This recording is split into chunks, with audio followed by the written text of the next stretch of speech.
It is a Friday edition of Birds 365. We'll get you into your weekend, football fans. We appreciate you picking us up on the JAKIB Media YouTube channel and or using the link on phillyvoice.com. Your Mac and Mac guys here to give you 2 hours of Birds conversation. My name's Jody McDonald. My partner is John McMullen. Johnny Mac, you got big plans for the weekend? Yeah, maybe a little Home Depot, a little Bed Bath and Beyond. I don't know, making a nice little weekend. Now, yeah, we've got extending the play here locally on South Jersey, my show with my buddy Ryan Rothstein, and then going to try to decompress after a great week one of Birds 365. But you know what I'm doing, Jody. You know what I'm doing Saturday and Sunday night. It's the biggest weekend of the year. Now, the word peacock comes to mind. Yes, the word peacock comes to mind. It is WrestleMania weekend. We got into that a little bit with Lane Johnson yesterday. He's a big wrestling fan, big Stone Cold Steve Austin fan. You know, I wish we had more time with Lane because I would have liked to bring up Rob Gronkowski winning the 24/7 title. If he can do it, why can't Lane do it? And how long did he keep the 24/7 title? Not that anybody keeps it for a couple weeks. Couple weeks. Good for Gronk. He actually did a decent job when he jumped into the world of the WWE. On that, we will agree. But wait a minute. If not watching WrestleMania, you got some things to do around the house. More time at Home Depot or Bed Bath & Beyond? The fact that you mentioned those two in the same sentence comes a bit of a surprise. That was an ode to Will Ferrell in Old School. But no, I'm not. I'll probably have to go to Lowe's for something. But are you a good fix-it guy? No, not at all. I can just about change the light bulbs in my house when it comes to that doesn't mean I don't get sent there. But you know, and my advice to everybody when buying shovels and tarps at Lowe's and Home Depot, always pay with cash, never with credit cards. I learned that from Dateline NBC. Really? All right, so now you've gone. Jody. You've gone over my head twice now. I don't know where you're going. I'm antsy this morning. Okay. I don't know what to tell you. He's trying to be humorous and is trying. I think the people will find that humorous. His partner is just not picking up on what he's laying down. So that's on me, not on you. We're going to lay down plenty of football talk over the next couple hours. We've got two good guests coming your way. Arguably, my stance is he's the best columnist in Philadelphia, and he has been for a while now. Mike Cielski, the Inquirer, is going to hop aboard. He wrote a column about Tommy McDonald and the last couple of years of his life and how much did CTE actually affect him. We'll talk just general bird stuff when we get Sielski up as well. And then a familiar face for those who are here on the stream on the JAKIB Media channel. 1/3 of the middle, Barrett Brooks, the only third of the middle that actually played professional sports, which we can't really knock Harry Mays and Eitan Shander because I don't think either one of us played in professional sports either. But Barrett is the only one out of the 5 of us who can actually say, yeah, when I'm giving you information and opinion on the game, I actually played it. So we'll give Barrett a chance to come on and talk mostly football. Maybe we'll ask him some wrestling questions too. We'll have to wait and see.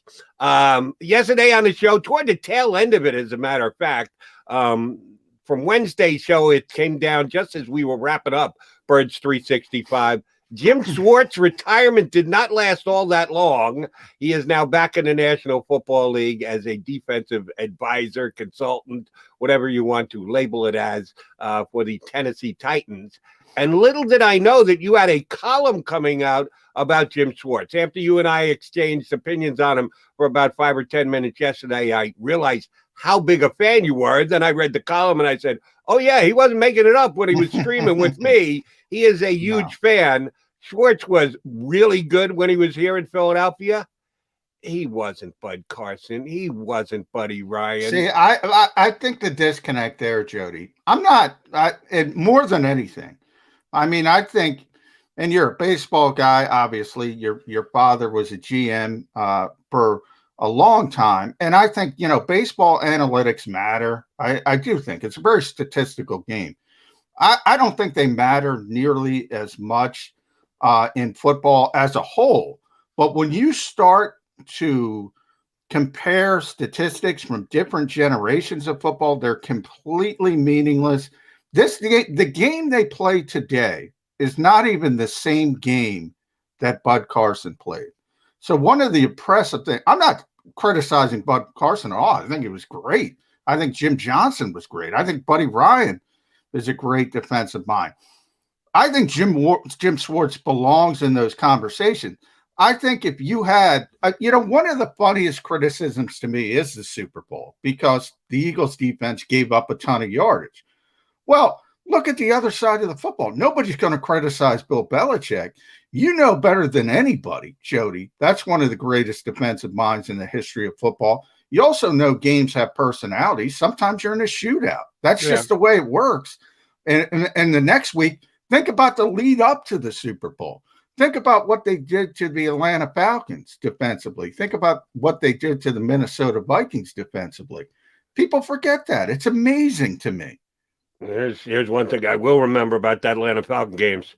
Julio Jones could have caught that ball in the end zone at the end of the game. And then we're having a maybe we don't even have Bird's 365. But Jim Schwartz's defense allowed Julio Jones, if you're going to give him credit for holding the Falcons to as few points as they scored in the game, his defense allowed Julio Jones to get enough. Well, you can argue a lot of things. Open. You can argue one of the greatest offensive minds at the time, in football now, but with the Falcons at the time, Kyle Shanahan. Why are you throwing it 4 times the same, trying the same thing over and over and over and over again? Mix it up. You could say a lot of things. You can go back to the first half and Keanu O'Neal and dropping the interception. And there are so many different things. I always argue the best example of that is Eli Manning. Eli Manning's going to go in the Hall of Fame someday. He's not a Hall of Fame quarterback. If 2 plays in the Super Bowl go in a different direction, the helmet catch, Asante Samuel, nobody's even talking about that guy as a Hall of Fame quarterback. That's how razor thin the margin of error can be. So I'm not saying Jim Schwartz won the Eagles the Super Bowl, but he was a big part of it. And that defense was a big part of it. Brandon Graham, I argue, makes the biggest play in Eagles history. It's not the Philly special. That was the biggest play in Eagles history. Look, I mean, the one that I would argue with you was made by a guy by the name of Zach Ertz, who we talked a lot about here. Week 1. And by the way, I think the 4th and 1 Zach Ertz play was bigger than the touchdown. I think the 4th and 1, and Frank Reich actually told me that after the game. He said, if we don't convert that, we lose. Bottom line, New England was so hot at the time, he thought they would go right down the field and score. So there's a lot of big plays, but you think about basically Brandon strip sack and Derek Barnett picking up the football. That secured the Super Bowl for the Philadelphia Eagles. All I'm saying is it's a different era of football. And if Bud Carson and Jim Johnson and Buddy Ryan were all with us in the prime of their careers, they'd be having the same struggles Bill Belichick and Jim Schwartz are having, because it is hard to play defense in this league. Right. It is really hard. That's why you always measure by what they're doing against other teams in the league at that time. Errors are so difficult to compare one to the other because you're right. They change mindsets throughout the league and they change rules. Even more importantly, change rules throughout the league to make it easier for offenses and more difficult on defenses. So I will certainly give Schwartz that. He's playing his Eagle era certainly was in play more when offenses are being given that much more breaks, so it's that much more difficult to be a defensive coordinator. One thing that you did right in your article, that as much as I think you're overrating Mr. Schwartz and what he accomplished during his time here, I think is dead on point was, and this is an Eagle fan thing more than anything else, maybe in part an Eagle media thing, but more an Eagle fan thing, that Jim Schwartz was forever trying to undermine Doug Peterson. I don't believe that for a millisecond. No, that was not true. Right. That was the Eagle organization who decided to kind of slam dunk Jim Schwartz down Doug Peterson's throat. Now, we didn't know it at the time that Doug Peterson was as malleable about his staff and just basically wanted to call plays and say, hey, you surround me with whatever you want. Whatever you guys think. Yeah, let me put a bunch of guys together. We'll figure it out. He wasn't one of those, I want to dictate every single person on my staff. Wasn't like Andy Reid coming in with binders of information on who would be a part of the greatest compiled staff ever. That was just not Doug's bag. So the Eagles took advantage of it. And I don't know if they would or wouldn't have, whether Doug put up a fight right out of the blocks or not. I don't think he would have. But that's a guy that they felt comfortable with as their defensive coordinator. And he did have autonomy his entire time here. But those who said he was out for Doug Peterson's job from the jump, I just don't believe that. No, I think it stems from two things, and I kind of mentioned them both in the column. And one was the Mike Lombardi criticism, because those two are friends, and that was so high profile, a little over the top, to be honest. I mean, you know, you're going through it again with Nick Sirianni. You have some of these people judging him on a press conference, and we all know what Mike said. And basically, Doug was the least prepared head coach hire in NFL history, and then people connected the dots, and Mike is really close to Bill Belichick. Jim Schwartz is really close to Bill Belichick. Jim Schwartz is close to Mike Lombardi, and they thought, oh, you know, that's Schwartz feeding Mike Lombardi information. You know, it just didn't happen. Now, don't get me wrong. As I point out, Jim was brought in here to be a safety net, to be a sounding board for Doug Peterson in case the job was too big for Doug Peterson. People do it all the time. When Sean McVay got the job with the Rams, who was his defensive coordinator? It was Wade Phillips, who's coached about 100 teams in this league at this point. You know, when Mike LaFleur was in Green Bay, you had Mike Pettin, who's a former head coach, on and on. Matt Nagy had Vic Fangio, wasn't a head coach, but been a defensive coordinator forever. Right. That's generally how this league does business with first-time head coaches. And by the way, that's one of the big surprises of this head coach, of this coaching staff, the fact that Nick Sirianni really doesn't have that guy. He doesn't have that sounding board. And I'm a little concerned about that, to be honest. But getting back to Jim Schwartz, yeah, I mean, he and Doug got along. Once it was an arranged marriage, nobody's trying to say it wasn't, but they quickly got along. They won the Super Bowl by that point. They made the 3 consecutive playoff berths. And, you know, Doug trusted him unbelievably. It gave him autonomy and didn't try to swoop in on that side of the football, which he shouldn't have. And that part of it is tremendously overblown. And the second one I brought up, I want to bring up, Joe, the guy's confident. The guy walks around like he owns every room. And that's going to rub some people the wrong way. I showed in the parking lot. And I wish Zach Berman was here, because Zach and I used to joke about it. Every day, Jim Schwartz spot, big SUV, parked crooked. He parks like he owns the place, like the NovaCare complex was his. I joked about it every day. Here's what I'll say about Jim Schwartz and his swagger. That was not an issue for most Eagle fans. And when I say this, take it from a guy who's been doing sports talk in this town for over 30 years. I moved here 31 years ago. I think I have a pretty good grasp on what Eagle fans, Philadelphia fans usually take. I may be wrong about this, but I really don't believe I am. Buddy Ryan was beloved in this town. I didn't quite understand it. That's true. Because he didn't win a playoff game in 5 years.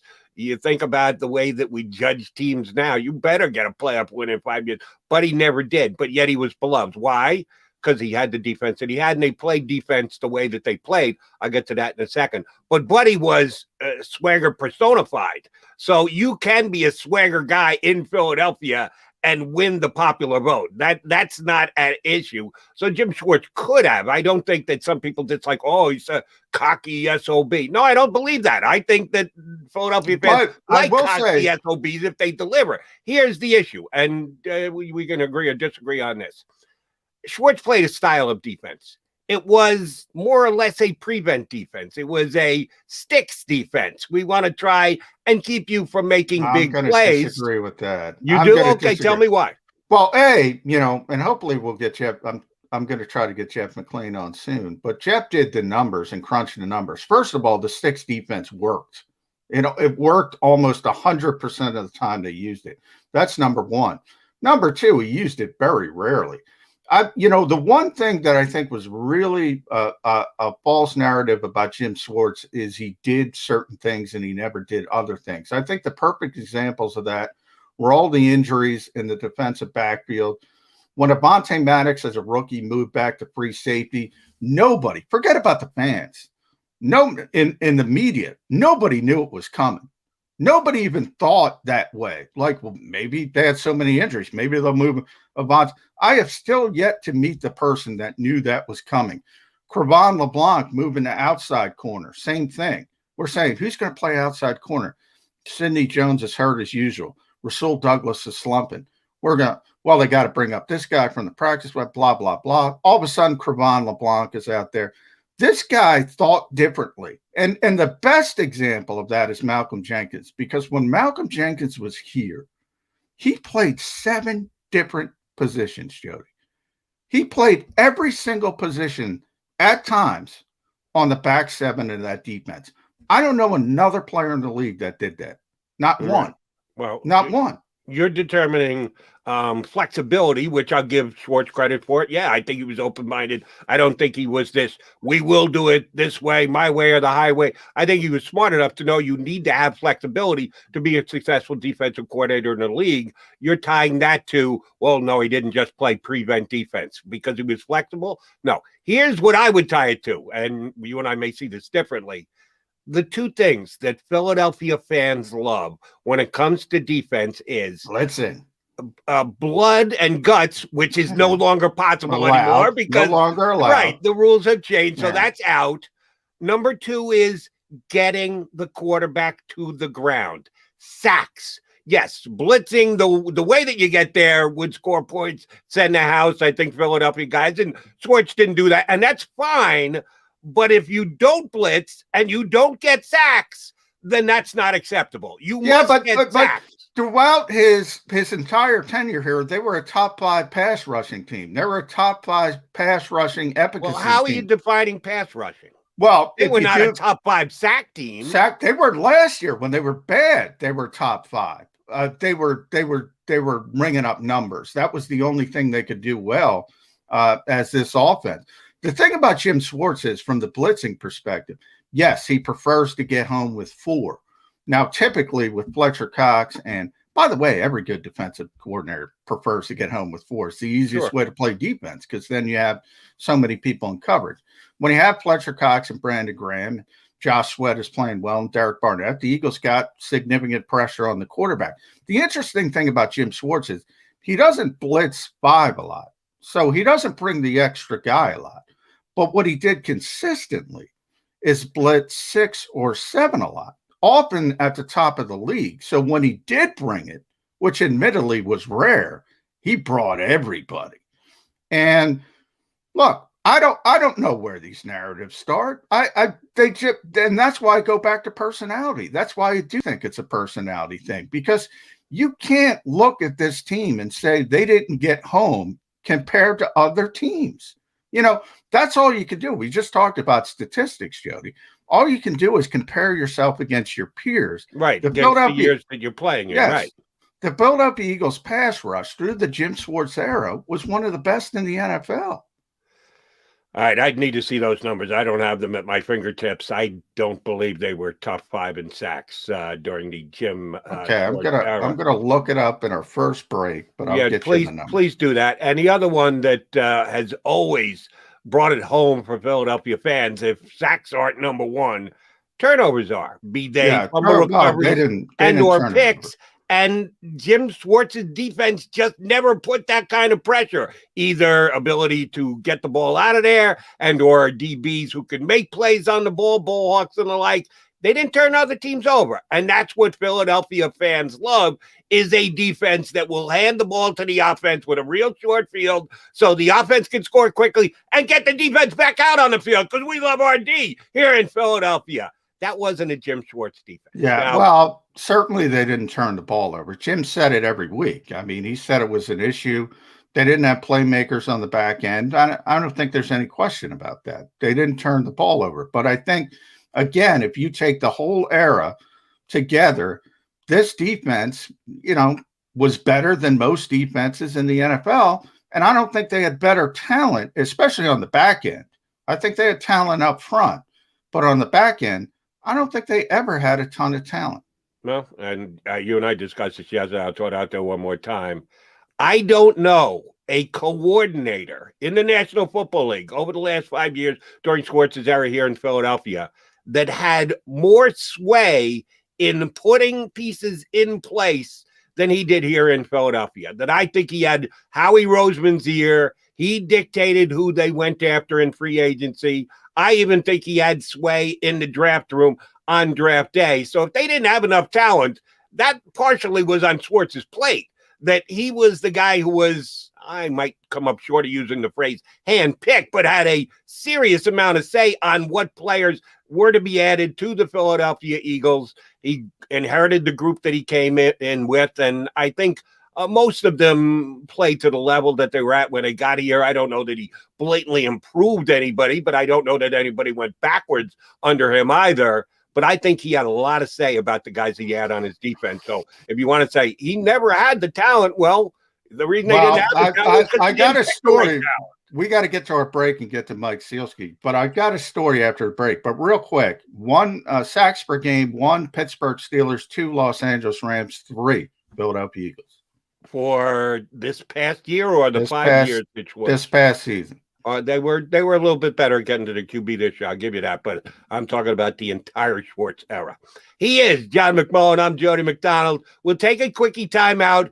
Columnist Mike Cielski is going to join us next. We'll talk some football with Sielski right here on Birds 365. If you missed any of today's show on the JAKIB Media channel, listen to the podcast on your way home. Available on YouTube, Apple, and Spotify. Welcome to the Wildwoods, the perfect place where you can safely do everything or nothing at all. Catch a wave, take a nap, go for a drive, grab a bite. It's your vacation, and we're doing everything we can to make it a safe one. The Wildwoods, your vacation, your way. The middle. Yo, bro, I know we're going to get on that, but I got to say happy birthdays to the kids in the stream. You know what I'm saying? We checking it out. Happy birthday to your kids, man. You know what I'm saying? Who? The kids, man. I'm watching the stream, man. What stream? It's double birthdays. You got to keep your eyes off that stream. Yeah, seriously. You have a conversation with the stream, and nobody has any idea what you're talking about. You got to give us a heads up. Get you hip to it. Because I gotta get you hip to it. No. We have no idea what you're talking about. So now we're in the middle of something, and it's like, whoa. Happy birthday. Happy birthday to who? I have no idea what's going on right now. I can just imagine people listening on Sports Map Radio just like, what did he just say? Who's he Play talking action to? real. Play action real. His son, Nick. Happy birthday, bro. All right. Now everybody's got a birthday. Joey B's daughter, 16 today. Yeah. Calling BS today. Seriously. This is like AC Green selling that he was a virgin back with Showtime. The Middle with Eitan Shander, Barrett Brooks, and Harry Mays. Weekdays from 11 a.m. to 1 p.m. Eastern. The International Brotherhood of Electrical Workers, Local Union 98, is a proud sponsor of The Labor Show with J. Doc and Krause every Saturday night from 6 till 8 p.m. IBEW Local 98's highly trained and superbly skilled electricians are the best in the business, setting the highest safety standards in the electrical industry. So when you're planning your next industrial, commercial, or residential project, choose an IBEW Local 98 union contractor. Learn more at IBEW98.org.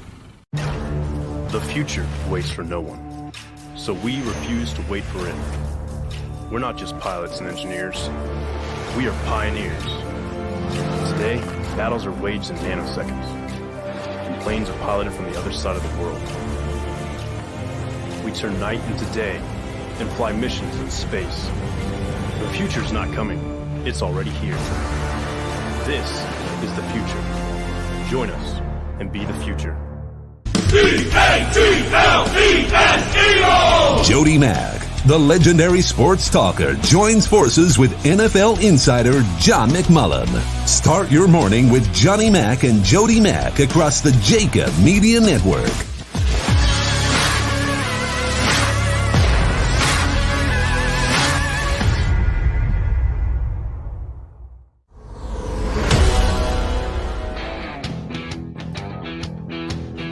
Friday edition of Birds 365. Mac and Mac guys with you.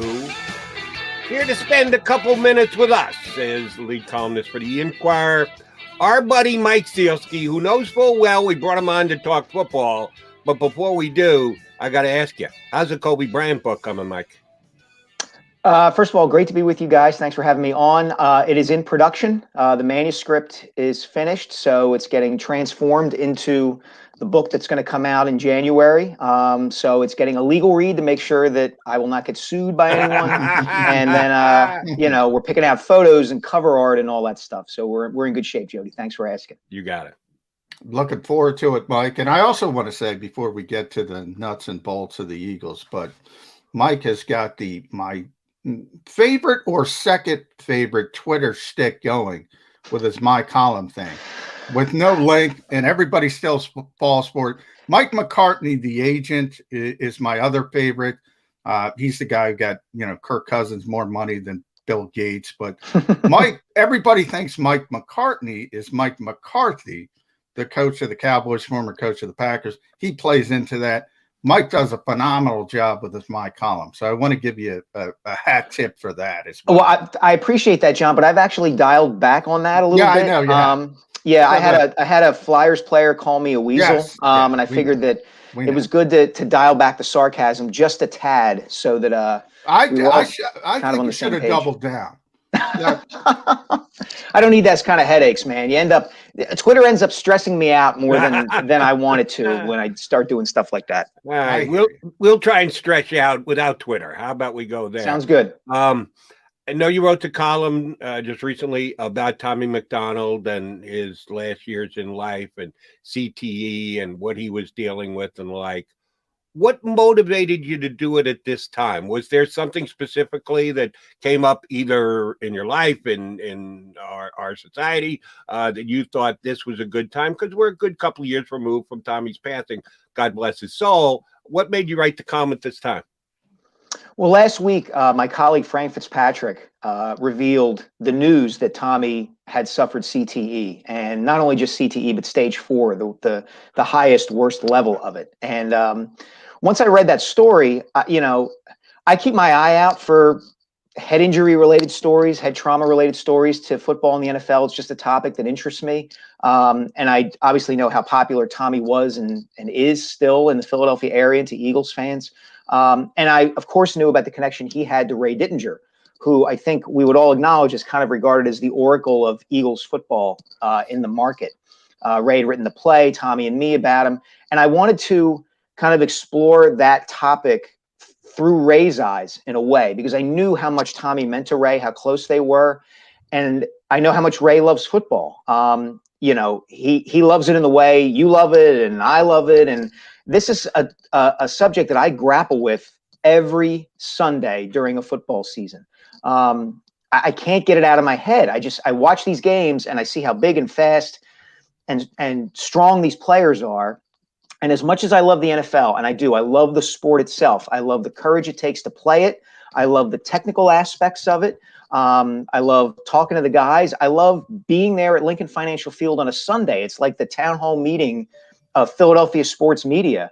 But man, you watch that game and the punishment that these guys take and what we're learning, and I just get kind of whipsawed by that conflict. And so I thought it was worth exploring, through the news that Tommy had CTE. Yeah, and you did a great job, Mike. And unfortunately, there was a tragedy with a former NFL player in South Carolina and Phillip Adams. And, you almost want to jump to the concussion issue and say, did this have an impact? Did this have an effect? And I think it's natural. But I do think what I like about it is you're having the discussion because, this is a violent game. And I recently wrote on Philly Voice. I mean, that's never going to change. And I think there's this weird dichotomy where you have people that think you can legislate the violence out of the game. And a perfect example of that to me was the increase from 16 to 17 games, because we just talked about Twitter. It seemed to me people had the holster. NFL doesn't care about safety, as if 16 games is some kind of wonderful stasis, but 17 games is a bridge too far.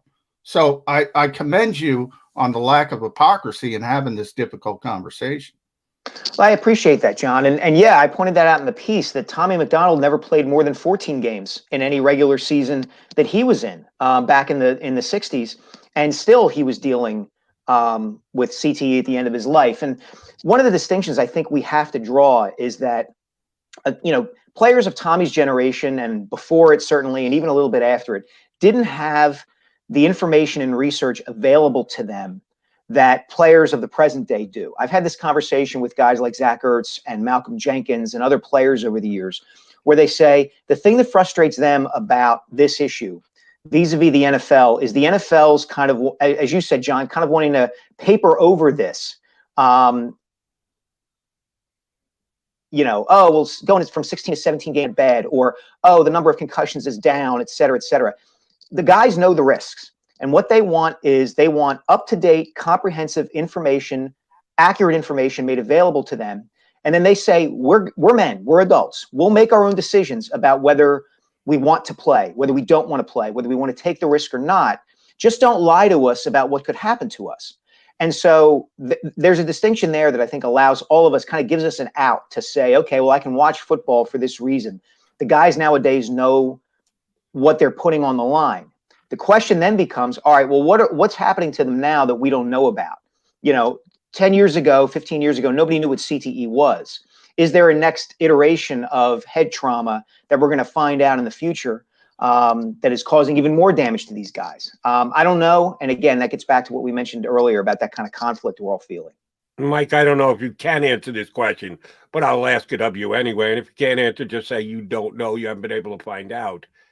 Has the NFL done enough to put every bit of information they can get their hands on? They're a multi-billion-dollar corporation. Each individual football player is a millionaire, so nobody's starting a GoFundMe page for them, but they just don't have the capability of getting the same answers that the NFL can. I think the NFL has taken some major steps in the right direction, improved equipment and putting rules in place that legislate out against unbelievably violent hits that can cause brain trauma. But have they given the players every piece of information they can so that they can make their own decisions as to whether they're willing to put their bodies at risk on a week in, week out basis during their career? I don't think yet. I mean, Jody, I think it's getting a little bit better, but there was a story about 5 years ago about, Congress pushing the NFL to be more open. There was some kind of report, I forget the exact details of it, but showed that the NFL was kind of withholding some things and spinning some things the other way. And look, they're a multi-billion-dollar, organization here, and they don't want to drive people away. They're going to spin any sort of info about head injuries and concussions in a way that benefits them. And I think obviously the players know that. I think it's incumbent on the players to a degree to be aware of and cognizant of all the research that comes out in the moment that it comes out. Boston University's, has a head trauma center. Dr. Ann McKee is kind of at the forefront of all this. They're coming out with stuff all the time, and I'm sure the players are attuned to that, and I think they should be. I went up to the league offices, I guess it was almost a little more than a year ago in January before the pandemic hit, and listened to a presentation from the league and Dr. Alan Sills, and it was very much like, we're getting better, we're getting better, we're getting better. But getting better is a relative term, and players nowadays are so much bigger and so much faster than they were back when even Tommy McDonald played or in the 70s and 80s, that whatever attempts the NFL might make to mitigate injuries like this, the nature of the sport and the nature of the athletes who play it is almost like a counteraction against that, I think. And, this conundrum is always going to be there. And I think the players just have to do the best they can to kind of sort it out for themselves. Mike, I think one of the problems, and even for people that want to help with this type of issue and want to get the players educated as much as possible, and everybody who has the most altruistic sort of sentiments about this issue, is the fact that we can forget about football. When we were 20, how you felt. You felt you were indestructible. To me, it's always been a cost benefit analysis. And when you were 20, 22, you think differently than when you're 50 with a family. To me, that's the core issue of the problem. I don't know how you can fix it. I don't know if anybody could fix it, even if the NFL wanted to fix it. And I don't, by the way, I don't think they want to. All their issues are obviously for pending litigation, and they have to, just like you have to get your Kobe Bryant manuscript, same thing. I mean, you got to get the lawyers involved. Yeah, I agree with you 100%, John. And you're right. That core conundrum is right there. I remember talking to Malcolm Jenkins about this a few years ago. He had sustained a concussion. What he said was the first of his career. In a game for the Eagles in 2015 against the Cowboys, he tried to tackle Darren McFadden, the Cowboys running back, head on and sustained a concussion and stayed in the game. Hit it too. Exactly. And hit it from everybody. Kamir Grugier-Hill did the same thing a couple of years ago for the Eagles against the Dolphins. The culture in that regard is changing, but it's not completely fixed yet. And I think the stigma is going away, but it's not fully going away yet. And there's so much at stake for so many of these guys in terms of a livelihood. A guy like Grugier-Hill who feels like, I got to stay on the field. Otherwise, will they cut me? Will they replace me? Et cetera, et cetera. The stigma is going away to a degree. We saw that, for instance, with Carson Wentz in the playoff game against the Seahawks. He sustained a concussion, took himself out of the game. To my knowledge, nobody ripped him for it or criticized him for it. Some fans did. Some fans did, but I remember any of his teammates. The other stuff came later in 2020. But I think you're right, John. I think it's a cost-benefit analysis for young men. And there's always going to be some of them who are going to say, you know what, I'll take the money now and take the chance. I mean, we see that. Don't even apply it to concussions. We're seeing it throughout the pandemic, right? There are young people of all ages saying, I'm doing the cost-benefit analysis. I'm not going to get vaccinated. Now, that's a different issue because that can lead to problems for everybody else, not just them. But, I think you've put your finger on the problem. Almost like the debate with steroids. Do I want to take them or do I not want to take them? It is a cost-benefit analysis. We got Mike Cielski here with us. All right, Mike, let me move it back over to the Eagles. Don't know if you caught either the tail end of yesterday's show or the first segment of today's show. The biggest, the number one member of the fan club of Jim Schwartz here in town is my partner, Mr. McMullen. He has gone so far as to say Jim Schwartz doesn't have to take a backseat to other brilliant defensive minds that have been here in town over the last 3 decades, a.k.a. Jim Johnson, Bud Carson, Buddy Ryan. I'm a Schwartz fan. I think he was very good when he was here in town. Not as good as his predecessors. John and I both agree the comparison is very difficult to make because it's over eras and the game changes and the rule changes and the way the game is played changes. Bud Carson coming much earlier, Buddy Ryan even earlier than that.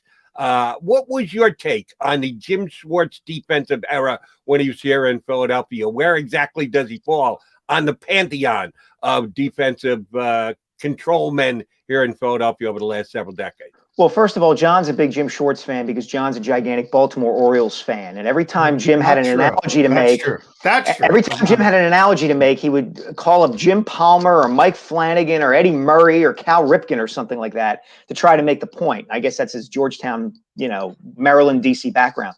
I come down somewhere in the middle. I don't think you can put Schwartz in the same category as Jim Johnson, for instance. I think Jim took what he had when he got here and took it to a different place. Like that defense that the Eagles had in the late 90s already had Brian Dawkins and Hugh Douglas and Jeremiah Trotter. And then he took what he had there and elevated it. Ask Doc sometime about the influence that Jim Johnson had on him and the way Jim used Doc, in a way that very few safeties since have ever been used. And I don't know that any had been used up until that point. I think Jim Schwartz was generally pretty good. The issue I always had was kind of the thinking behind his defense, which was I need exactly the right players in order for it to work. If I have the right defensive lineman, I can play the wide 9. If I have the right kind of cornerbacks, I can play my system. And there was, I don't know, maybe I'm more disposed to prefer a defensive coordinator or any kind of offensive coach who can sort of make chicken salad out of chicken what. And I don't know that Jim did that all the time. I think that Jody's point is a good one, that Jim wielded a lot of power in the NovaCare building. And so when Leotis McKelvin gets signed to be a starting cornerback, that's Jim's decision. And when Leotis McKelvin doesn't really work out, or isn't that great, that's kind of on Jim because that's the guy he wants. So it worked great when Brandon Graham and Chris Long and Fletcher Cox are, at their peak or near their peak and they're coming after the quarterback. It worked less so when he kind of had to make some things work in a way that was kind of offbeat. And I remember distinctly, for instance, to distinguish him from Jim Johnson in 2003, the Eagles lost Troy Vincent, Bobby Taylor, and Brian Dawkins all in the same season. And Jim Johnson made that defense work with guys like Clinton Hart and playing Lito Shepherd and Sheldon Brown before they were ready kind of to be full-time starters. And I don't know that Jim ever was able to kind of patch it together to the degree that Jim Johnson did.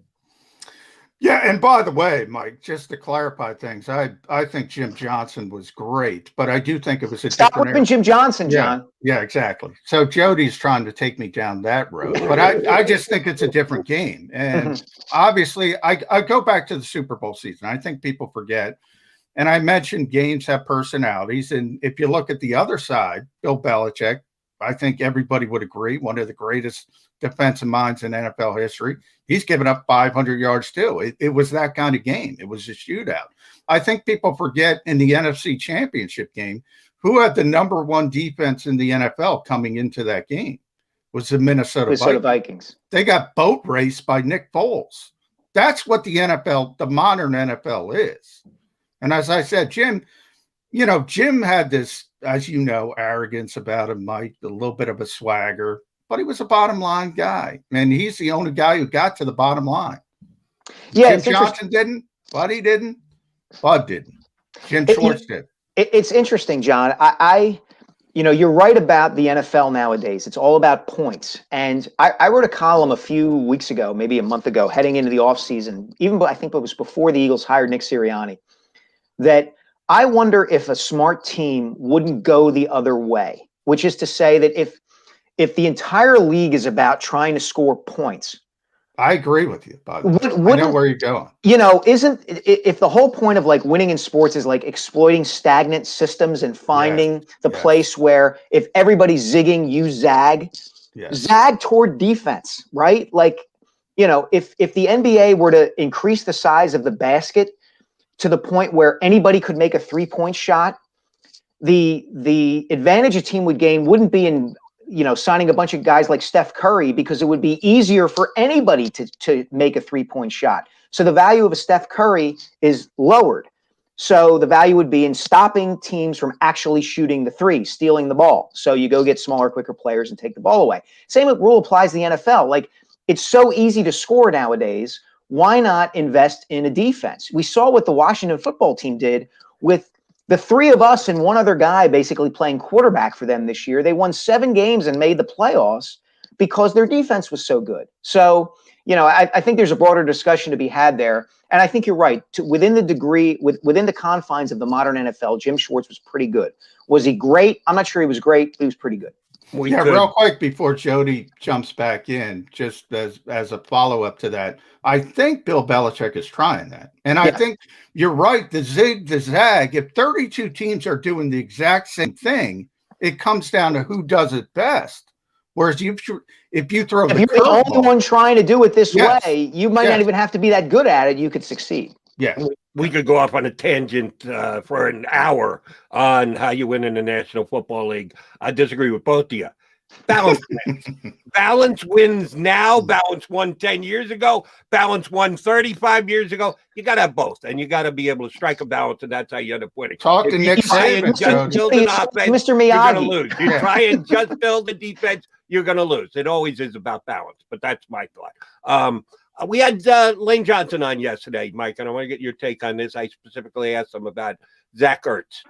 As of now, Zach Ertz is still an Eagle. We know there have been conversations about him potentially being traded, what the Eagles would require in a deal to move him, how badly Ertz wants to get out of here. Is there any chance that they put the genie back into the bottle? If the Eagles are going to hold their ground, that they're not moving Zach Ertz until they get what they see as value, we'll find out on draft day. It could be just a move up and around or something like that. If it never comes to fruition, can the fences be mended between Zach Ertz and the Eagles in your mind? Maybe I'm being too optimistic about this. I think it's possible they can. And I think as angry as Zach was last year about not working out the contract situation, I think, and John knows this, he was on the Zoom call with Zach, at the end of the season. Zach really wants to be an Eagle. I think he wants to finish his career here. I think there's a connection between the team and him and the area that if there were a way to work it, normally I wouldn't say this about a player, but if there's a way to work it out, I think they might be able to find a way. I'm still not real optimistic that's going to happen. I think it's probably just a matter of timing. Maybe as we get closer to the draft or during the draft, something will happen. But I think it's possible just because of the nature of the relationship that Ertz has had with the organization and with the city itself. Remember, he's a guy who he's very aware of what is said about him publicly. There was that incident, if you want to call it, where he decided not to block somebody in a game against the Bengals in 2016, and he took a lot of criticism for it. And that criticism really cut him. It didn't come from the locker room. It came from the media and the fans. And he took it to heart and has been very open about that, about taking it to heart and saying, I needed to change how I was doing things. And it led to him becoming an all-time great Eagle, right? I mean, he's the guy who caught the game-winning touchdown in the only Eagles Super Bowl victory. So, receptions leader, et cetera, et cetera. So if there's a way for a situation to be worked out like this between a player and a team, I hold out hope that it could. All right, big picture with you, Mike. I don't think anybody has much expectation as the Eagles go into the season with so much dead money because of Carson Wentz, new coaching staff, with very little experience. If this team is going to overachieve, how do they do it? What is the path? Who's got to play well? What has to happen? Number one, Jalen Hurts has to be better than I think a lot of people anticipate he will be or can be, because they're not set up as they are now for a situation where he can just be kind of a replacement level quarterback, right? I'm a big believer nowadays in the NFL that one of the fallacies that teams follow and adhere to, and it's one that the Eagles adhered to for a long time, was that you've got to get the franchise quarterback. You've got to get the Brady or the Mahomes or the Rodgers. Well, guess what, guys? There's only so many of them out there, okay? There's only like 3 or 4 maybe at a time. And, that position's becoming fungible. It's becoming, you can have a guy for a few years and you can move on from him and find somebody else. There were 23 quarterbacks last year with a passer rating over 90 in the league. It's never been easier to be a pretty good quarterback in the NFL. So just go find a pretty good quarterback and you could probably win. I think Jalen Hurts can be that kind of quarterback. The problem is the team around him is not going to be good enough for him to be that kind of quarterback and have them win. So he'd have to be great and surpass most expectations for them to compete. And I think that some of these young players who weren't all that impressive last year are going to have to take a major step forward. I think we forget that in terms of how a team develops, that sometimes you just have guys who take steps forward.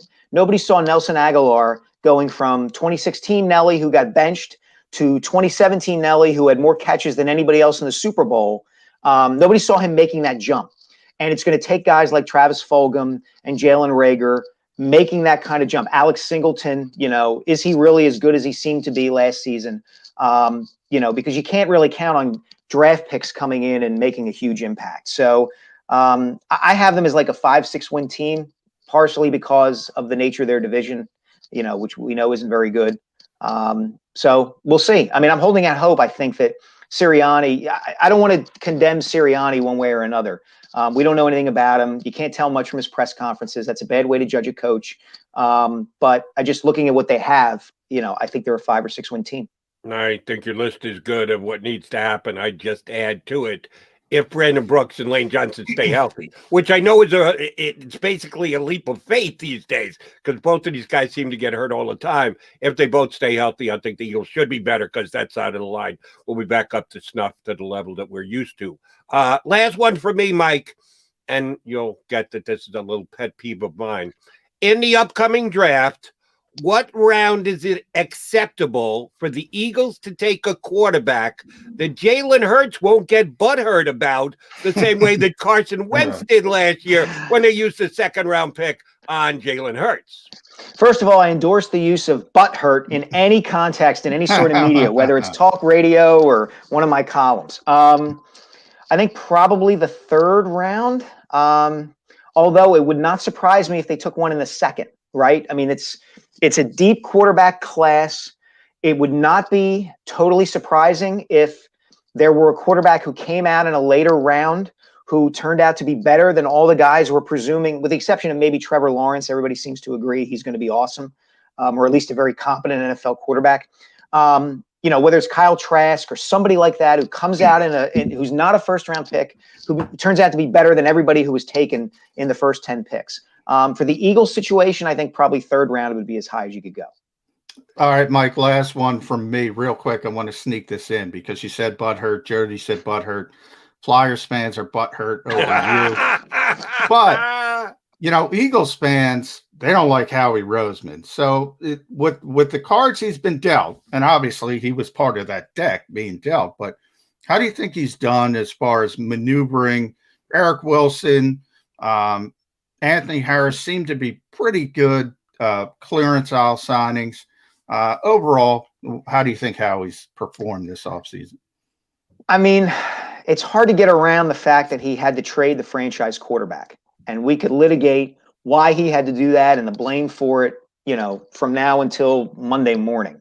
I think he's done okay. I don't think Howie's an offseason like this, to a degree, plays to Howie's strength. To me, the dichotomy with Howie Roseman is he is very good at the formula and the logic of what it takes to build a team. Like, that 2017 championship team was really smartly built in the theory behind it. The idea that, we have a great young quarterback on his rookie deal. Let's go out and spend money in trades and smart free agent signings to put veteran players around him and take the money under the cap and spend it on these veteran guys.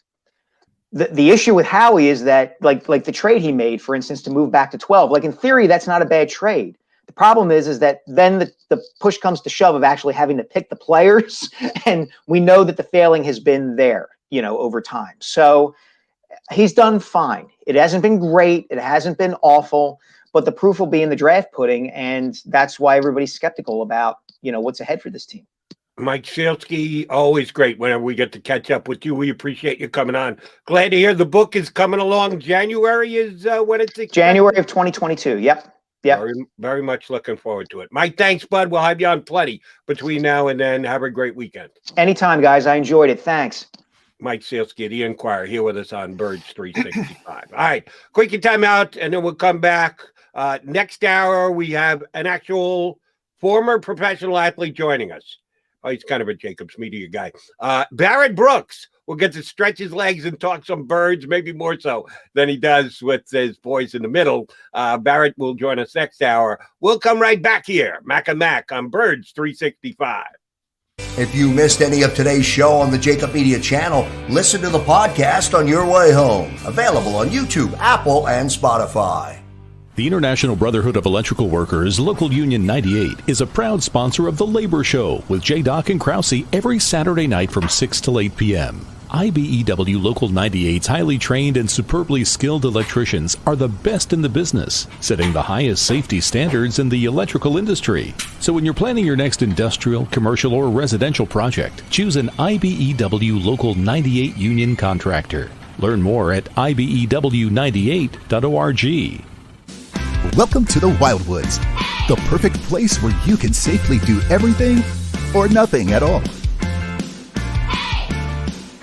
Catch a wave, take a nap, go for a drive, grab a bite. It's your vacation, and we're doing everything we can to make it a safe one. The Wildwoods. Your vacation, your way. The middle. We need a Lil Maze. Wait, what was the commercial? Yeah, Harry goes, I don't need a Lil anything. You'd have Lil Harry or Lil Maze. Lil Maze. And you pull a string, and it says, I am out. or like 4 or 5 different Mays sayings. Now that's an idea. Did you see a Shander doll? It never stops talking. No, you don't even need to pull the string. The Middle with Eitan Shander, Barrett Brooks, and Harry Mays. Weekdays from 11 a.m. to 1 p.m. Eastern.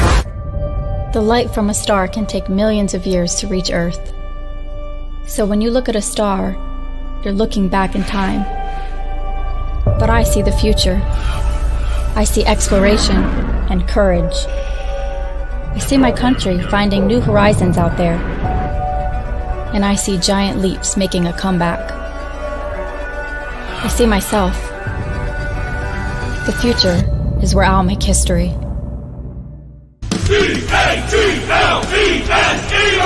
Jody Mack, the legendary sports talker, joins forces with NFL insider John McMullen. Start your morning with Johnny Mack and Jody Mack across the JAKIB Media Network.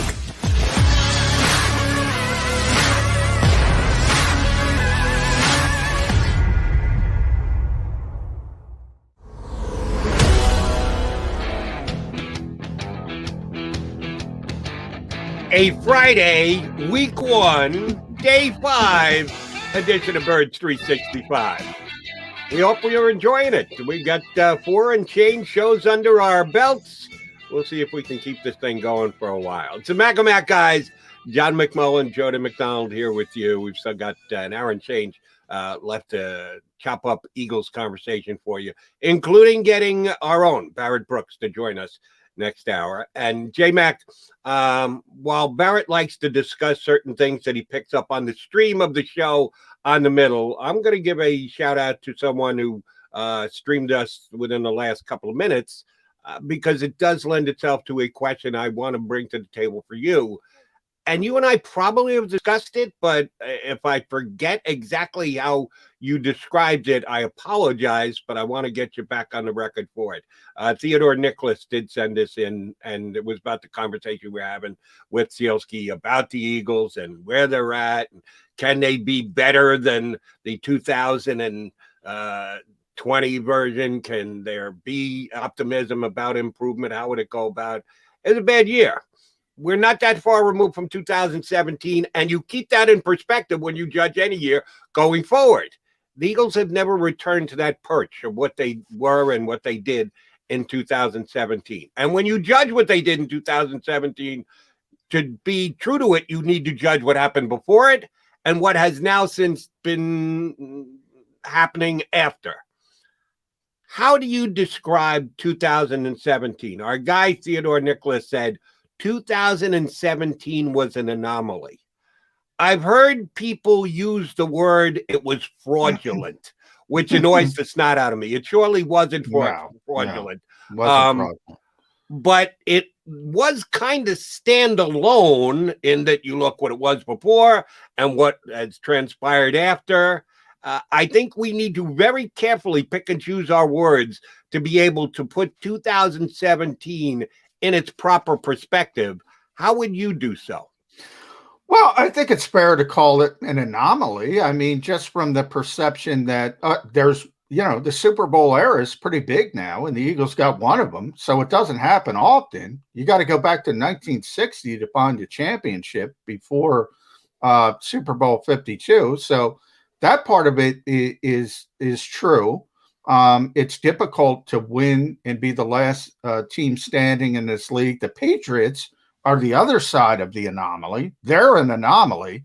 Right. Now, when Doug Peterson said new normal and said this is going to be, basically didn't phrase it in that way, but they were hoping to be Patriots-like and having a long run of being consistently at the top of sort of the contender list, for lack of a better term. They did make the playoffs 3 consecutive seasons, despite a ton of injuries.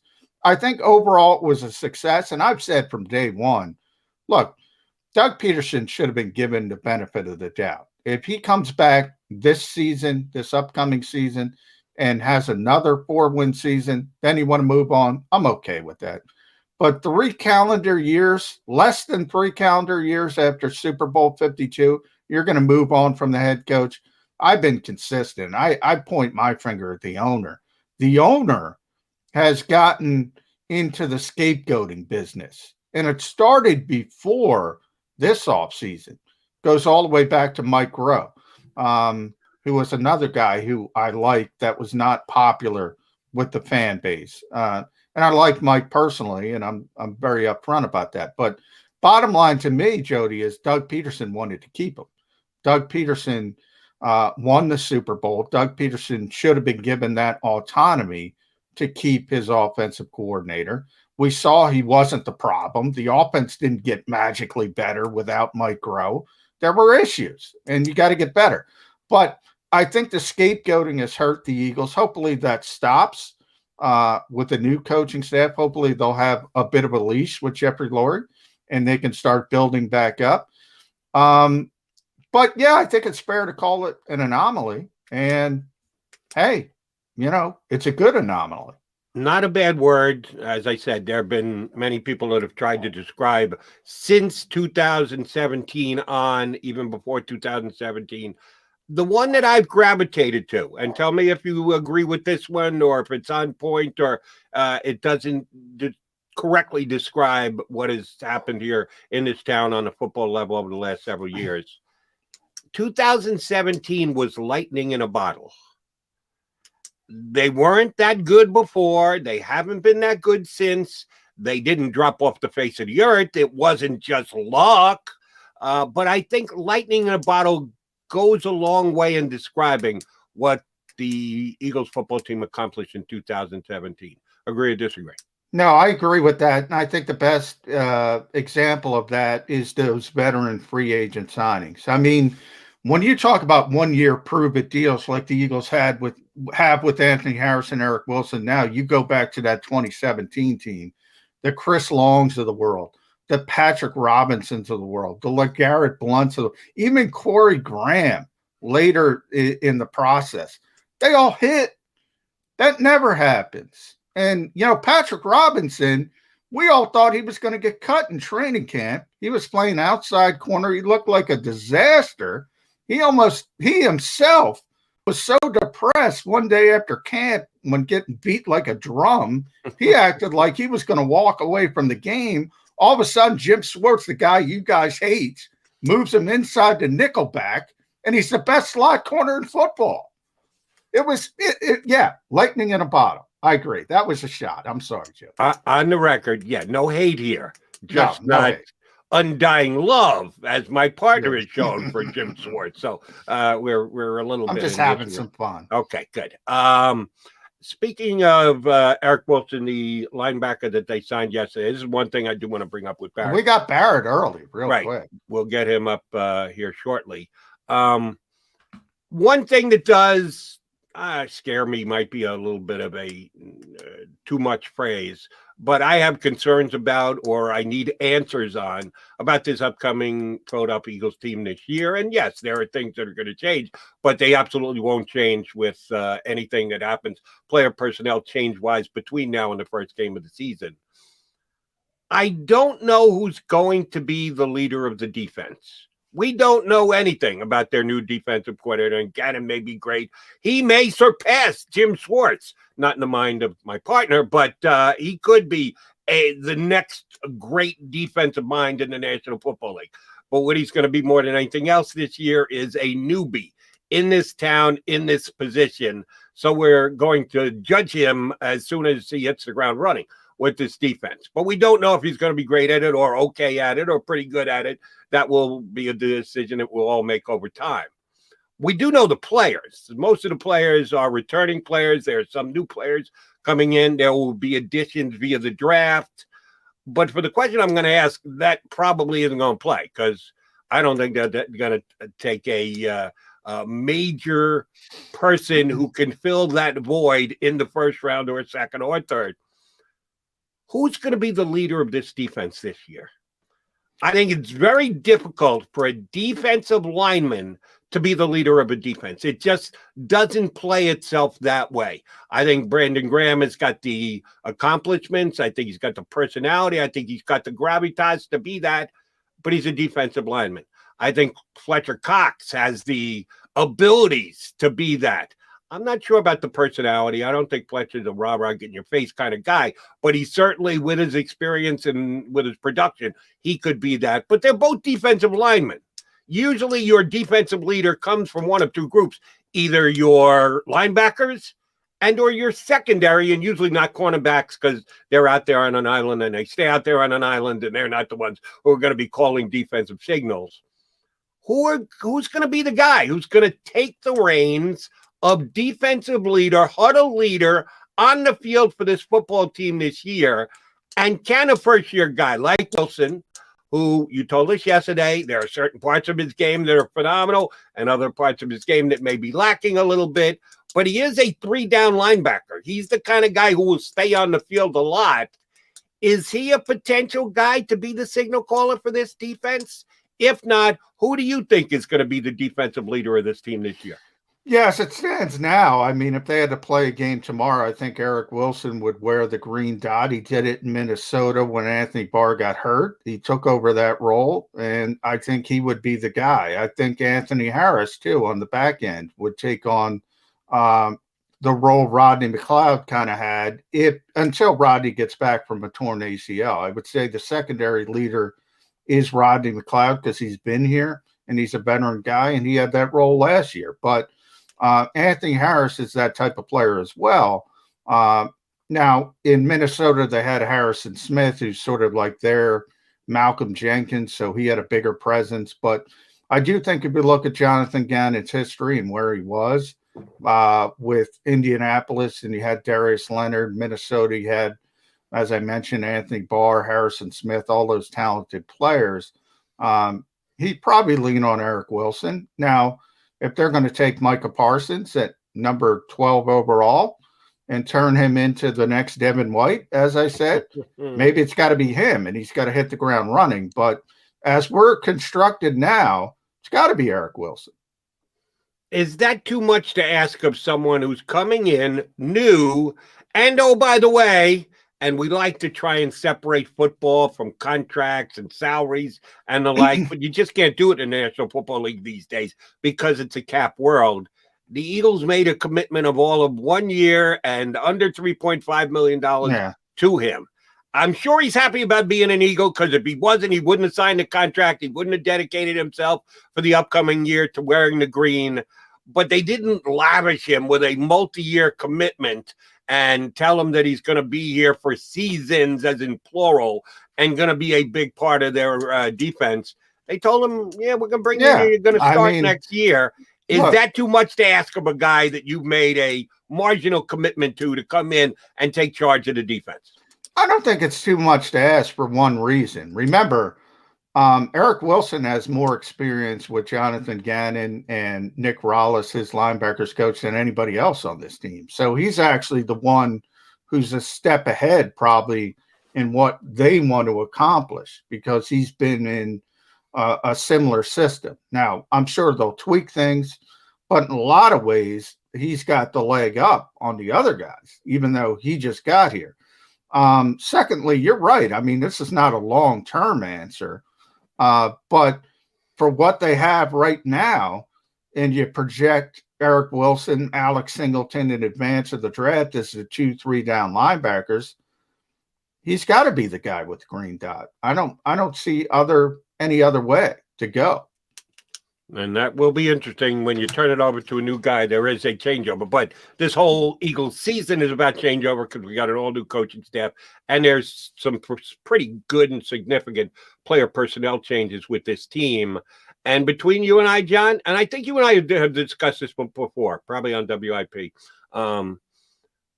Malcolm Jenkins and the production that they got on the field from him, his loss, his moving on to the New Orleans Saints, I think was felt on almost a down-in, down-in basis.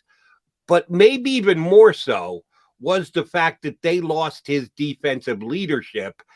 And in my mind, and I wasn't in the huddle, I'm just observing from afar, you've got a better grasp of it because you actually get a chance to talk to some of the players, you get to talk to the coaches more than I do. I don't think they ever replaced his leadership. I guess that's the question I'm asking you about Wilson. Can he be the guy? Can he take charge of the huddle? It's kind of difficult for a new guy to walk in, a guy who was a part-time player for most of his career with his former team, full-time guy last year, and he's going to be a full-time guy this year. I don't think they ever replaced Malcolm's role of being the guy to take charge of the huddle, and I think that contributed to 4-11-1. Will they be able to do that this upcoming year? I know the new coaching staff is not responsible for what transpired last year, but they're still going to be wearing the Eagle uniform, so Eagle fans are going to hold them responsible. Agree that they never came close to replacing Malcolm's leadership last year? Yeah, I do, but I don't know how you do. I mean, there are not a lot of guys like that around the NFL. I don't think a lot of teams have a leader like that. I mentioned his versatility on the field, his willingness to do whatever you asked him to. I don't know how you replace that. And Jim Schwartz mentioned that. I mean, it's, you got to go about it a different way. But I don't think the Eagles are different than many other teams because I don't see many Malcolm Jenkins out there. So they decided to move on because, he's played a lot of football. He's aging. The old adage, Jody, you better to give up on a player a year early than a year late. That's where the Eagles were with Malcolm Jenkins. I don't necessarily agree with it, but from a leadership standpoint, you don't replace guys like that. You just go in a different direction, and you hope at some point down the road you get a leader. Might be linebacker, might be safety, as you mentioned, on the offensive side of football. You always hope it's the quarterback. Quarterback's got to be the quarterback. Yeah, it's got to be the quarterback. But most quarterbacks don't lead like Malcolm Jenkins. So, I mean, that's just kind of baked in. You're not going to replace that kind of guy from a leadership standpoint. Maybe you could do it from an athleticism standpoint, but not from a leadership standpoint. No, you've got contacts all over the league, and the Eagles did play the Saints this year. I didn't watch Saints games week in and week out and break down Malcolm Jenkins' play. His numbers were fine last year, probably not as good as they were when he was here in Philadelphia, but they were fine. What did the Saints think? What was the overall effect Malcolm Jenkins' addition had on that Saints defense this past year from what you heard around the league? Yeah, I mean, Sean Payton's always he's always called letting Malcolm Jenkins out of the building his biggest mistake. He's always said that. He said that for years. So he was thrilled to have him back. Obviously, the Saints made a deep run again. They're always disappointing. It seems like they got one Super Bowl title in the Drew Brees era. They wanted more. They always got Malcolm was a big impact on that team. But I do think also, one of his greatest strengths, Jody, is ultimately has hurt him. It hurt him in Philadelphia. It'll hurt him in the Saints. Never leaves the field. Plays every snap. Wants to do that. Plays special teams as well. We talk about tread on the tire. People look at that and say, at some point, guy's going to break down. And so in a lot of ways, his greatest strength as a player is the reason the Eagles moved on from him, which is counterintuitive, but that's the way it goes in this league. Did I tell you my story about Sean Payton giving me what I thought was one of the best answers I ever got on the air? Something I'd never thought of before, but when he said it, it made just so much sense. I said, how did I not come up with this earlier? I'll do it real quick here because we got Barrett coming up in a couple of minutes. I asked Sean Payton, I don't even remember what year it was. The Saints had not been a good team, and there were very few years where Sean Payton has been there since he's been a coach. They weren't all that good. But they had finished strong the year before. They had gotten off to a really putrid start and then finished strong, so people were optimistic about their chances coming back. This might have been early in the Brees era, as a matter of fact. And I asked him, Coach, is there such a thing as carrying momentum from the end of one year into the beginning of the next? And he just very blatantly said, no. And I said, really, you don't think there's anything to it? He said, no, the way you asked the question. Carrying it from the end of one year to the beginning of the next. You skipped over a big part of it. He said, I believe you can carry momentum from the end of your season into the beginning of your off-season workouts, and then you carry that into your camp, and then you carry your camp into your preseason games, and then you carry your preseason games into the start of the season. He said, Jody, you skipped over about 4 or 5 things there in the middle. It's not week 17 in the end of December as compared to week 1, the second week of September. No. There's a whole bunch of stuff that goes on in the middle there that you need to continuously carry as far as momentum goes. If you do that, you can draw from the end of a season to the beginning of the next. But if you don't in the middle, well, then you got no chance whatsoever. And I said, wow, coach, I'd never thought of it that way. Shame on me. And it takes a smart coach to be able to lay it out and spell it out the way that he did for me.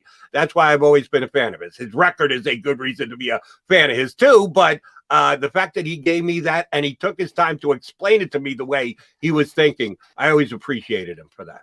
Yeah, and there's one, you're looking at right now, the NFLPA and J.C. Treader, the president, who's the Cleveland Browns center, they're going off last season and say, see, we don't need the offseason work, especially veteran players. We were able to do it virtually. The play didn't go down, which I would argue it did, but nonetheless, without the practice time, bottom line is those guys want some time off. And coaches are the exact opposite. They're like, we got to work with these guys, especially younger players, developmental players. So I see both sides of the fence. Bottom line is guys like Brandon Graham, you brought up earlier, Fletcher Cox, they don't need off-season work, Lane Johnson. But these young guys, the developmental guys, Mike Cielski was talking about, the Jalen Ragers of the world, the John Hightowers, you talk about the receivers, Quez Watkins, on and on and on. They got to stop developing these players. I mentioned that with Zach Berman yesterday. They need this offseason work. And yes, it's big, especially with the younger players. And if you're going to be a Super Bowl champion or even a Super Bowl contender, that's where you build it with the younger players, and that's where you get them better because, once the regular season starts, it's about the next opponent. There's not a lot of time to take a young kid and say, oh, he's got to work on this, he's got to work on that. You're worried about the Dallas Cowboys or the New York Giants or the Washington football team. So the offseason is for teaching. I'll bring up Jim Schwartz again. That's what he told me. The offseason is for teaching. I saw the roll of the eyes, Jim. Teaching. Training camp is evaluation. The regular season is preparation. So there's only one part of the schedule you get to teach, and that's the offseason. It's during the offseason. All right, coming up next year on Bird 365 is a guy who lived for that teaching during the downtime, during the offseason. Forget about 2 days. He would have preferred 4 days when it came to practice. I don't know about that. Not. Our buddy Barrett Brooks is going to hop aboard with us. J Mac just mentioned the Cowboys. I got a Cowboys question I'm going to put to Barrett. Whole bunch of things we need to talk to with our buddy next. Barrett Brooks joins us right here on Birds 365. If you missed any of today's show on the JAKIB Media channel, listen to the podcast on your way home. Available on YouTube, Apple, and Spotify. Welcome to the Wildwoods, the perfect place where you can safely do everything or nothing at all. Catch a wave, take a nap, go for a drive, grab a bite. It's your vacation, and we're doing everything we can to make it a safe one. The Wildwoods. Your vacation, your way. The middle. So, bro, I know we're going to get on that, but I got to say happy birthdays to the kids in the stream. You know what I'm saying? We checking it out. Happy birthday to your kids, man. You know what I'm saying? To who? The kids, man. I'm watching the stream, man. What stream? It's double birthdays. You got to keep your eyes off that stream. Yeah, seriously. You have a conversation with the stream, and nobody has any idea what you're talking about. You got to give us a heads up. Get you hip to it. Because I gotta get you hip to it. No. We have no idea what you're talking about. So now we're in the middle of something, and it's like, whoa. Happy birthday. Happy birthday to who? I have no idea what's going on right now. I can just imagine people listening on Sports Map Radio just like, what did he just say? Who's he talking action to? real. Play action reel. His son Nick. Happy birthday, bro. And All right. Now everybody's got a birthday. Joey B's daughter, 16 today. Yeah. Calling BS today. Seriously, this is like AC Green selling that he was a virgin back with Showtime. The Middle with Eitan Shander, Barrett Brooks, and Harry Mays. Weekdays from 11 a.m. to 1 p.m. Eastern. The International Brotherhood of Electrical Workers, Local Union 98, is a proud sponsor of The Labor Show with J-Doc and Krause every Saturday night from 6 till 8 p.m. IBEW Local 98's highly trained and superbly skilled electricians are the best in the business, setting the highest safety standards in the electrical industry. So when you're planning your next industrial, commercial, or residential project, choose an IBEW Local 98 union contractor. Learn more at ibew98.org. The future waits for no one, so we refuse to wait for it. We're not just pilots and engineers, we are pioneers. Today, battles are waged in nanoseconds, and planes are piloted from the other side of the world. We turn night into day and fly missions in space. The future's not coming, it's already here. This is the future. Join us and be the future. Jody Mack, the legendary sports talker, joins forces with NFL insider John McMullen. Start your morning with Johnny Mack and Jody Mack across the JAKIB Media Network.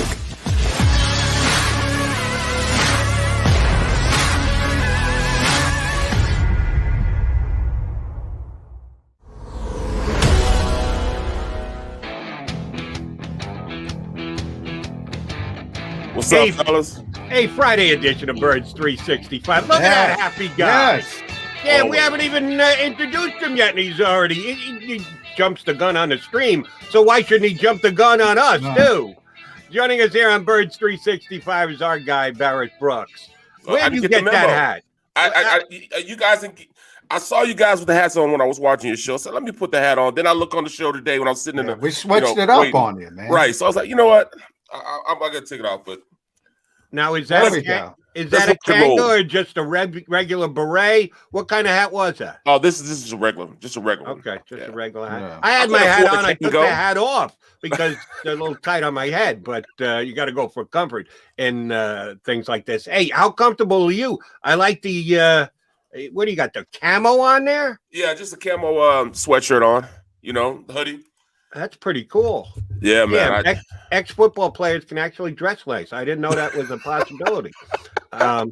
Speaking of dressing nice, that's Malcolm Jenkins. We just talked about Malcolm. Oh, yeah, Mr. Devonair. Yeah, man. Yeah, Malcolm could dress, and Malcolm can lead. And that's one of the things we just discussed about. I want to get your take on that. Who's going to be the leader on field in the huddle of the 2021 Eagles defense? It was a problem last year, and it'll be a problem this year.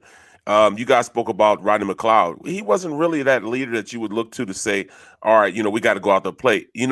I think Jalen Mills took a step in that direction and was that guy more so last year as far as being a leader on that defense. But at this point, when you look at the basis of a defense, I say it all the time. It's nothing like if you're an offensive lineman and you look across the field and see that Mike linebacker sitting there that wore number 55, the late and great Junior Seau, where you look across, you see 52 in Ray Lewis, and you have to account for him. Not only is he a guy that can mix things up and break up plays, but you have to make sure you get your double team off to him. You got to figure out where he is as far as schematically on the defense. So it's usually a linebacker who fills that void. Well, we know that the Eagles don't value linebacker. They need to start valuing a linebacker. They went out and got Wilson. I like him. He's going to be, very integral as far as, what they're trying to do on the defensive side of the ball, because we know the defensive coordinator, he came from Indianapolis, and that's when their defense turned the corner.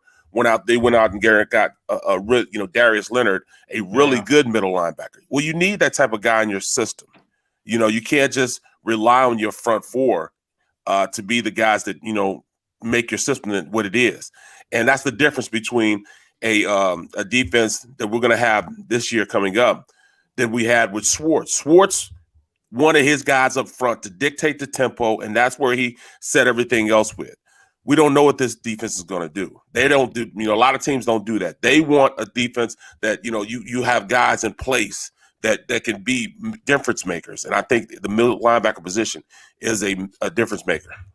Yeah, I agree with you, Barrett. I want Devin White, though. How do you get Devin White in here? Right. The problem is you can't find those guys, and those old school middle linebackers are really becoming devalued and two-down players. But you mentioned Darius Leonard, and also if you go back to Jonathan Gannon with the Vikings, it was Kendricks and Barr, and that's where Eric Wilson comes from. So I do think they're going to value it a little bit more. When you see, as a guy who played tackle and guard, when you see a Devin White or somebody with that kind of skill set that can run sideline to sideline, how antsy does it make it for you to say, I got to get to the second level on this guy? And it really messes up a lot of scheme because everything is with, combination blocks. Even with blitzes, you still got a double team. And once you see somebody leave, somebody has to replace them. And if you're not on the right page with the guy next to you, it really puts you in an awkward position because now you have to really react off a guy that's super fast. So you might just get a hand on him. So now that's going to leave a guy like Fletcher Cox one-on-one instead of having a double team there because you have to account for where that linebacker is. I mean, it's hard, man. It's very, very hard as an offensive line because you're going to get ringed when you get to the sideline. Why didn't you get off on a linebacker? Well, I did get off on a linebacker. Why is Fletcher Cox running around by himself? Well, we had to get off on the linebacker. It's a double-edged sword. You can get to the linebacker, but then you leave the down lineman running free. So if they get somebody to that caliber, that ilk, then, it really changes the surface on how offenses schematically scheme defenses. And that's what you have. I know you're not a Parsons guy, but I think Parsons, I think he's going to be a middle linebacker and not an outside guy like in a 3-4 system. I really think that he's going to be a middle linebacker. But there's one guy that I really like that people aren't talking about a lot, but he's definitely somebody we can get in the second round, and that's Nick Bolton. Yeah, I put Nick Bolton in my last mock draft. I was hoping he'd fall to the third round, but you're right. He's not going to fall to the third round now. Nah, he's going to go second. Yeah, I like him a lot. No, I've seen some people even put him at the end of the first round. So me too. Yeah. In my evaluation, I saw him as a guy that's going to go the end of the first, very, very early in the second because he has a skill level. He's so fast. He reminds me a lot of a guy I played with, with the Giants. And that's oh my goodness, why can I forget that? See, that's that CTE, man. Michael Barrow. Yeah, Michael Barrow. Michael Barrow, yeah. Yeah. Okay. He reminds me a lot of Michael Barrow because he can drop back in the pass. He can handle, the run. He runs through gaps. He sees the entire field. Michael Barrow was that type of play, and we, of course, he came from Miami, but he could play the game the old school way. And I think, Bolton's the same type of guy. He's fast, he's quick, he's explosive, he can shed blocks. And I think there's going to be a problem with a lot of the other guys, just like the kid from Penn State. I think he's a little too small at 215, 220, 6'2". But, he's going to have a problem shedding those bigger blocks at the next level. Talking about the Notre Dame kid? Yes, the Notre Dame kid. Yeah. Notre Dame kid.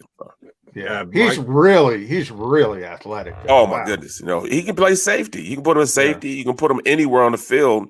It's just about you're not just covering guys in the NFL. You got to take on guys, and I think he's a little too narrow in the hind parts to do that. We're talking to our boy Barrett Brooks here on Birds 365. We had Lane Johnson on yesterday, Barrett, with us, and we were talking about returning and what his job is for this upcoming year, the difference between blocking for Jalen Hurts and Carson Wentz. And I asked him about Brandon Brooks coming back.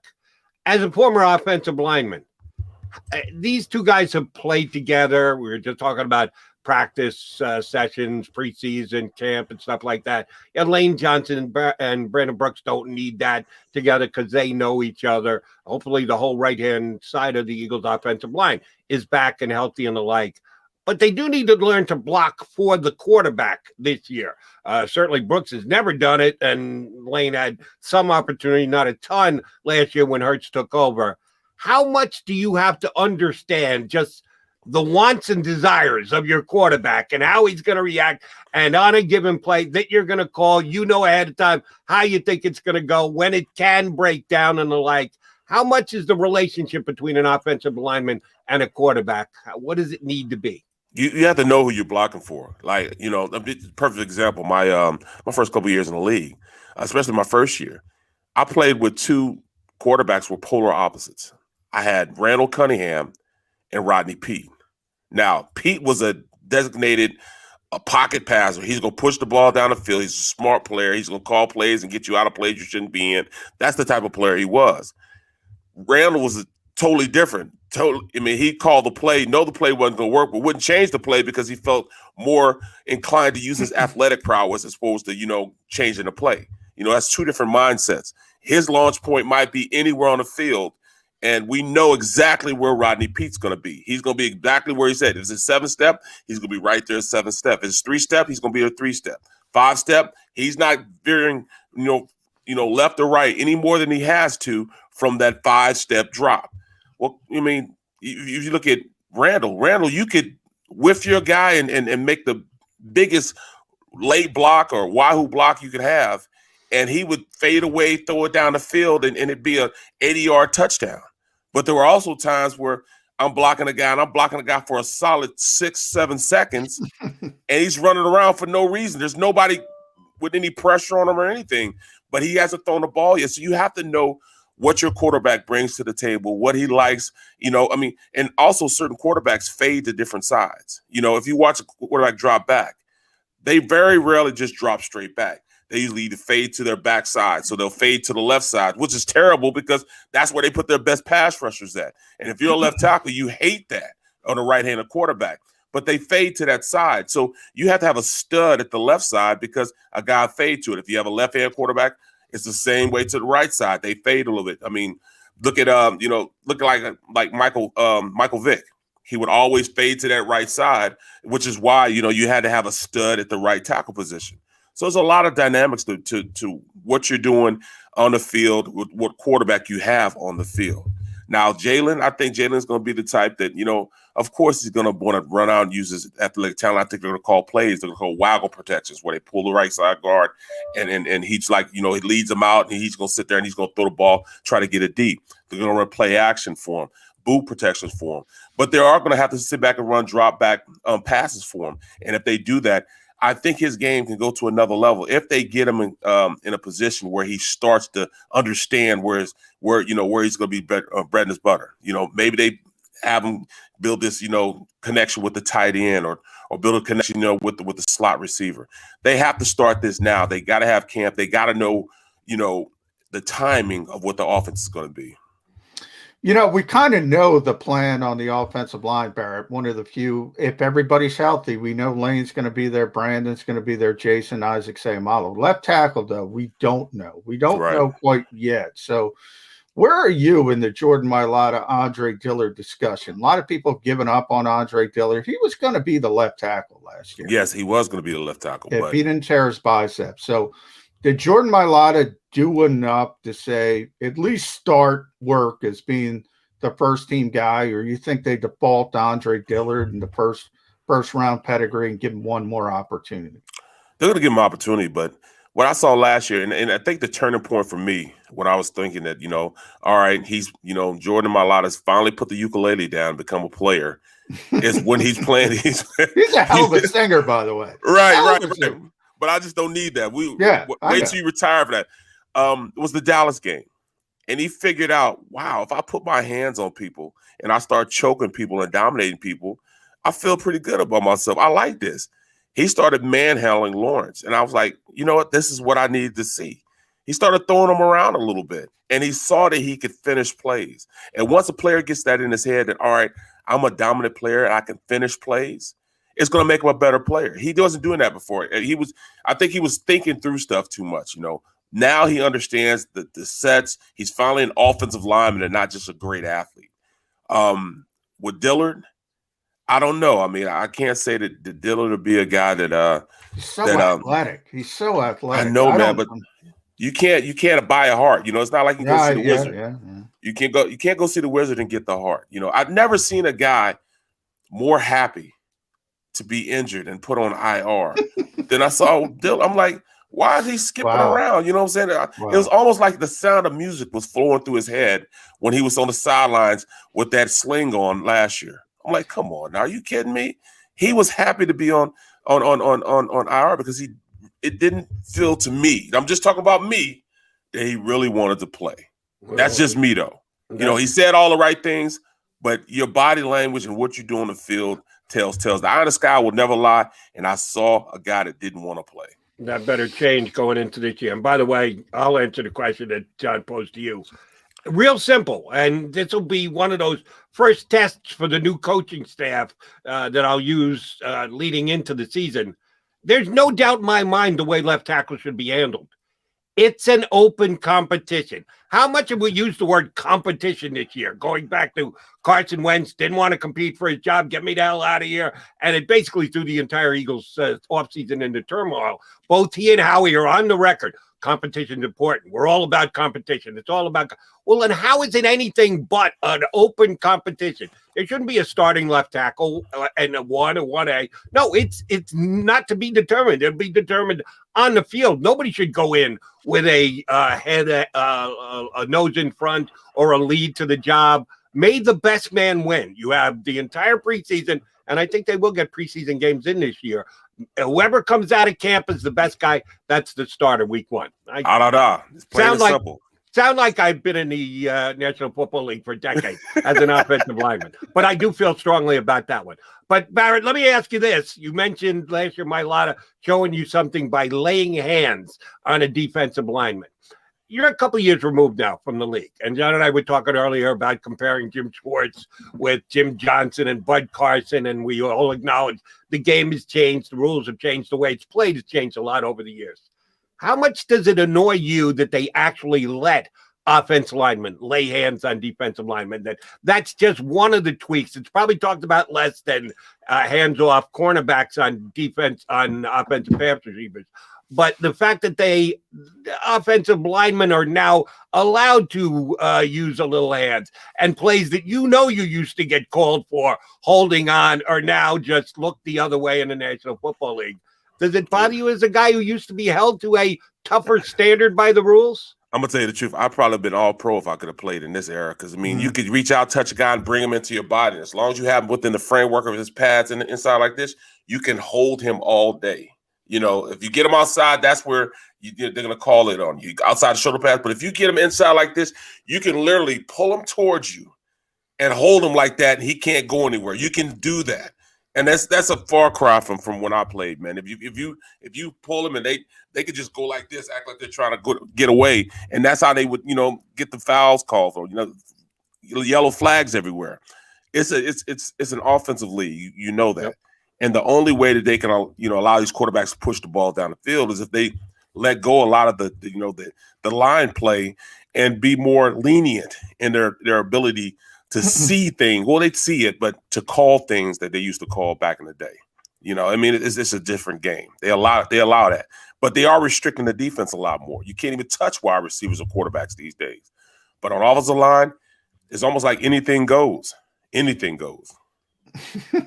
And, that makes it a little bit easier, I would imagine, for the younger players, Barrett, to start to develop. That's one thing I wanted to get into. One of the silver linings of last season, all the injuries, you did get people like Nate Herbig. We talked about Jordan, Jack Driscoll, got some really valuable reps. They're, if everything goes right, they're not going to need those guys this year. But from an offensive lineman's perspective, what did you see from those guys? Do they have legitimate opportunities to be good players in this league? There's no question. Nate Herbig grew so much as a player from his first year to his second year. When they said they were going to start him for day one, you could have bought me with a wooden nickel. I'm like, come on now. Are you kidding me? Herbig? I mean, all he does is smile at practice. I see him smile on the field. But he went out there and showed that he can be a guy that it's going to be hard to get around him. I mean, he's not the most athletic guy in the world, but it's hard to get around him, whether it's run play or pass play. He understands what his body can do, and his body can bulldoze and not be moved if he doesn't want to be moved. And that's how he played. He had, pretty good pass sets where he allowed the guy to get into his body, sat down, and kept him from getting there. That's what you want from an offensive lineman. He used what he has to his advantage, and that's size and girth. And I was proud of the kid, man. He played well. He played a little nasty, and I wouldn't have a problem if something happens to Cielski, if Salawano moved into center and they move Herbig to the left guard position. I mean, that could really work out for this team. We all know Cielski, man. Cielski is held together by duct tape and bubble gum. I don't see how he plays every week, man. Every time he steps off the field, he looks like the walking wounded. You know what I mean? But he finds a way to come back. If he does decide to hang it up, not this year coming, but the next year, I think they're pretty safe at moving Sayamalo over, and the guys they have in that locker room right now at the guard position. Jason's amazing. When he hurt his elbow last year, I said, "Oh, he's done." Right, He's out there for a play. He's cursing. He's out there. He's out. He goes in the locker room. He's back out in the third quarter. John, I thought he was done. I thought he was done for the year. Yeah, same here. I mean, he got it caught. He got it caught in between a helmet and a body, and he still finished the game. Unbelievable. He is a tough SOB. No one will argue that. All right, Barrett, you gave us some opinions on a couple of draftable players. Want to get your opinion on a specific player who I don't think the Eagles are going to get. There's some rumors out there that the Cowboys may be able to get their hands on him, and that's tight end / wide receiver Kyle Pitts. Now, listening to you, I would think that you like tight ends who stay in tight and help you do your job, give you a helping hand. That's not Kyle Pitts. He's going to be spread out more than he's going to be standing in there next to a tackle. But the guy is a freakish athlete and a potential star player. Rumors out there that the Cowboys may be looking and willing to trade up to get a guy like Kyle Pitts. The Eagles might have been in position to take Kyle Pitts if they had stayed at 6. That's now not an option. Right. They're down to 12. What kind of an impact is Kyle Pitts going to have on the National Football League? I mean, if he gets in that Dallas offense, I mean, we're talking about Amari Cooper, Gallup, CeeDee Lamb, Ezekiel Elliott running the ball, and then that offensive line, if they get a little bit healthy, I mean, it'll be almost an unstoppable offense. You know, we're talking about Kyle Pitts is the 6'6", 250-something pounds, and runs a 4.3, 4.4. I mean, that's ridiculous stats. Though you're talking about somebody that's not even human, running around out there like a wide receiver, like you said, but has the catch radius of a guy that's, you know, that's huge out on the field. He does everything that you want from a wide receiver, but he has a tight end build. He's a game changer. He can now, you know, govern everywhere on the field. You know, he can go out and play on the outside, be fast enough to run outside routes, put him in the slot. You can put him at the wing position. I mean, he'll eventually learn how to block, you know, because, you know, as a player, you have to learn how, you know, your position. He will learn how to block. You know, he'll be like a Shannon Sharp. Shannon Sharp was the one of the best blocking tight ends that you can want. And everybody thinks he's just a pass catcher, but he was one of the best run blocking tight ends because he understood the dynamics of leverage, how to hold the player without them, you know, refs seeing it. I mean, he would block down on guys' arms, pull the shoulder pad in, and just run with them.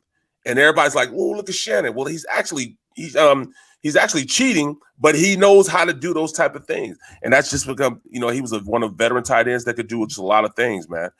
He will eventually learn that, but this guy's going to be a game changer out on the field. He's almost going to be unstoppable because if he has that mindset that, all right, I can catch everything, there's nothing out there that can really stop him, from a linebacker being too slow, a safety being too slow, a cornerback being too small. I mean, where else do you have that you can, you know, have that luxury to go out there and use, you know, all three levels of the offense?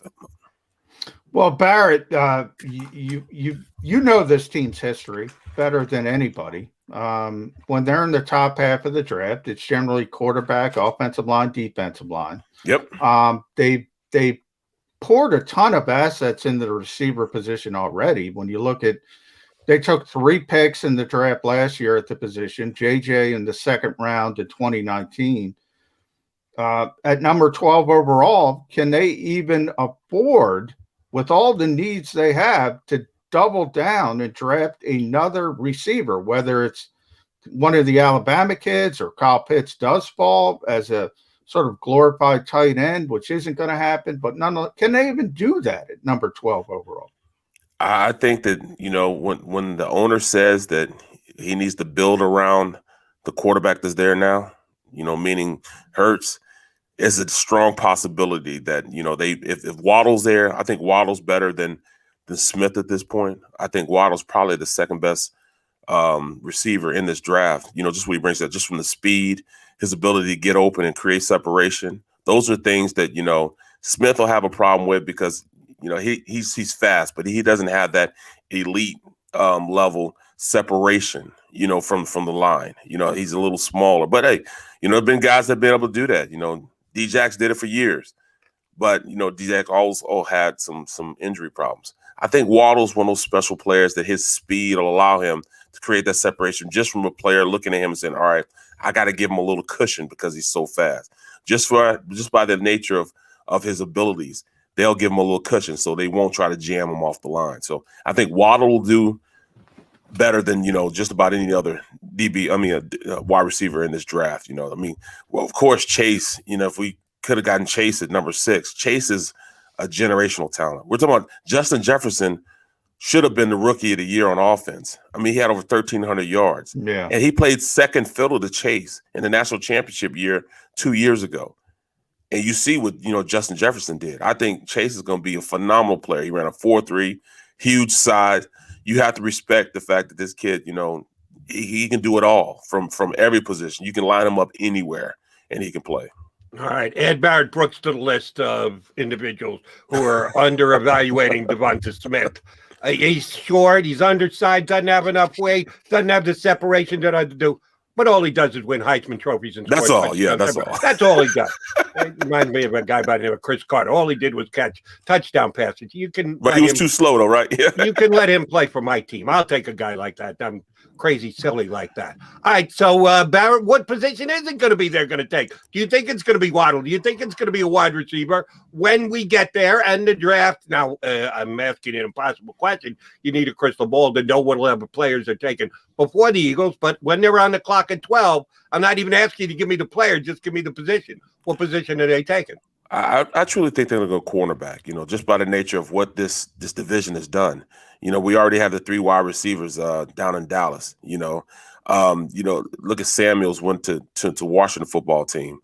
You saw what they did with the Giants. They went out there and invested a lot of money in their guys. You have to have somebody that can cover. Right now we just have one real cornerback that can cover on the outside. And Big Play Slade needs somebody opposite him. And we need a generational talent to go over there and be a guy that we can. I'm just being selfish. That's what I'm saying. I'm being selfish because I'm tired of watching games that I have to break down and talk about after the game and holding my breath every time I saw 3rd and 10 and I got a DB out there on a number 1 or number 2 wide receiver. It gets old, man. I'm already getting gray in my beard because I don't have any hair up here. You got catching up to do, buddy. Don't complain about a gray beard to McMullen and McDonald. That would be your second mistake. Underrating Devonta Smith. Yeah. Well, we need a DB that can be a cornerstone in the defense. We devalue that position, and we need to get back to valuing that position. I played, me and Bobby Taylor were drafted in the 2nd round together. They drafted 1st round corners with the late and great Jimmy Johnson. We have to go out there and get guys that can go out there and cover these wide receivers. And we don't have them right now. We can't just, go get practice squad guys off other teams and try to make them starters because they have one day in which they played well and then give them a contract to play for the rest of the season. We need guaranteed wide receivers, stoppers, no longer going out there and wishing and hoping on a prayer and getting beat for 6 every single game. I can't do it, man. I'm getting, I'm starting to get, kidney stones and antacid. I need more antacid for my stomach, man. Every time I'm watching the defense on 3rd down. Well, we'll let you go get your antacids in. Barrett, great stuff. Tell Harry and Anton we send our regards. Appreciate you jumping aboard. We will bug you to join us every once in a while if that's cool, brother. Oh, you know what? I love it. I appreciate it. And you know how it is with those guys, man. once they get derailed, man, you never know what we'll talk about. Stay on that stream, Barrett. All right, we take it easy. appreciate you coming on board with us. That's Barrett Brooks from the middle here on the JAKIB's media channel. You're coming back to Birds 365, McDonald and McMullen, and yeah, we'll probably sneak in a little wrestling talk before we put this bad boy away for the week. If you missed any of today's show on the JAKIB Media channel, listen to the podcast on your way home. Available on YouTube, Apple, and Spotify.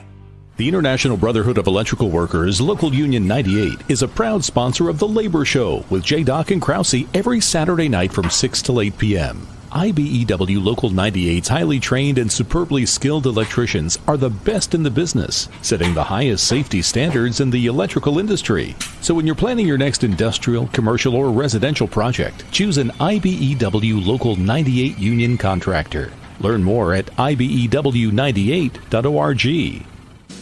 Welcome to the Wildwoods, the perfect place where you can safely do everything or nothing at all. Catch a wave, take a nap, go for a drive, grab a bite. It's your vacation, and we're doing everything we can to make it a safe one. The Wildwoods. Your vacation, your way. The middle. We need a Lil Maze. Wait, what was the commercial? Yeah, Harry goes, I don't need a Lil anything. You'd have Lil Harry or Lil Maze. Lil Maze. And you pull a Mini string, Maze. and it says, I am out. Or sort of like 4 or 5 different Maze sayings. Now that's an idea. Did you see a Shander doll? It never stops talking. No. You don't even need to pull the string. The Middle with Aton Shander, Barrett Brooks, and Harry Mays. Weekdays from 11 a.m. to 1 p.m. Eastern. The light from a star can take millions of years to reach Earth. So when you look at a star, you're looking back in time. But I see the future. I see exploration and courage. I see my country finding new horizons out there. And I see giant leaps making a comeback. I see myself. The future is where I'll make history.